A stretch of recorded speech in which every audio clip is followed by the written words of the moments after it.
the most magnificent thing. This is a regular girl and her best friend in the whole wide world. They do all kinds of things together. They race, they eat, they explore, they relax.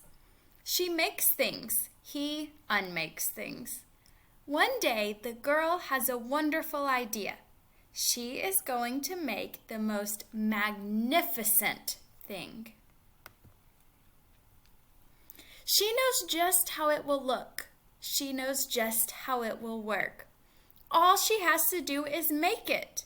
And she makes things all the time. Easy peasy. First, she hires an assistant. Next, they gather their supplies. They set up somewhere out of the way and get to work.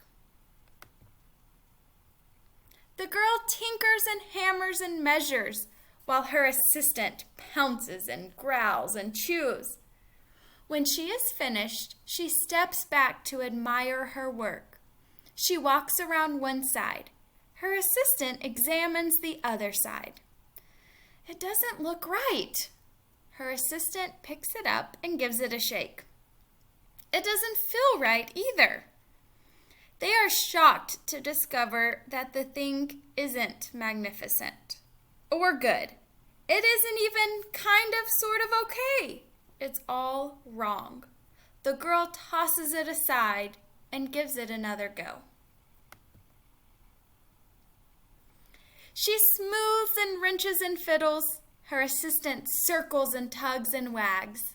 When she is finished, she stands up and takes a long look at it. Her assistant gives it a nudge with his paw. Ah, the thing is still wrong. She decides to try again. The girl saws and glues and adjusts. She stands and examines and stares. She twists and tweaks and fastens. She fixes and straightens and studies. She tries all different ways to make it better.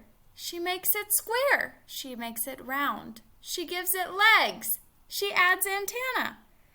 She makes it fuzzy. She makes it long, short, rough, smooth, big, small. One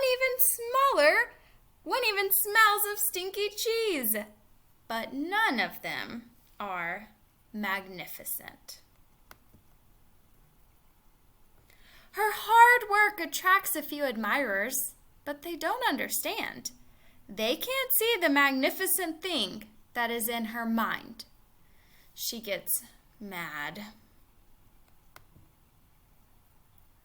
The angrier she gets, the faster she works.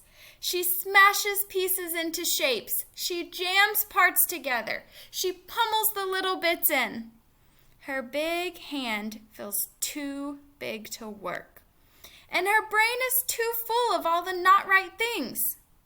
If only the thing would just work. Crunch! The pain starts in her finger. It rushes up to her brain, and she explodes. It's not her finest moment.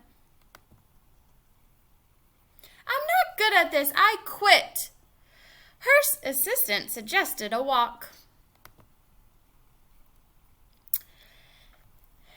It's not much help at first, but before long, she starts to feel different.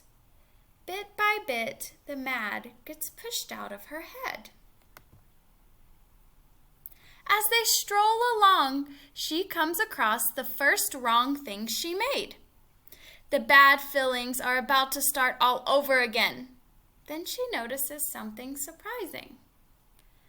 There are some parts of the wrong things that are really quite right. The bolts on one, the shape of another, the wheel to seat ratio of the next. There are all sorts of parts that she likes. By the time she reaches the end of the trail, she finally knows how to make the thing magnificent. She gets to work. She works carefully and slowly, tinkering, hammering, twisting, fiddling, gluing, painting. Her assistant makes sure that there are no distractions. This is the perfect thing to ward off bears. This will stop the leaks. This one's all wet. The afternoon fades into evening. Finally, she finishes. She alerts her assistant. The pair take a good long look. It leans a little far to the left, and it's a bit heavier than expected. The color could use a bit of work too, but it's just what she wanted.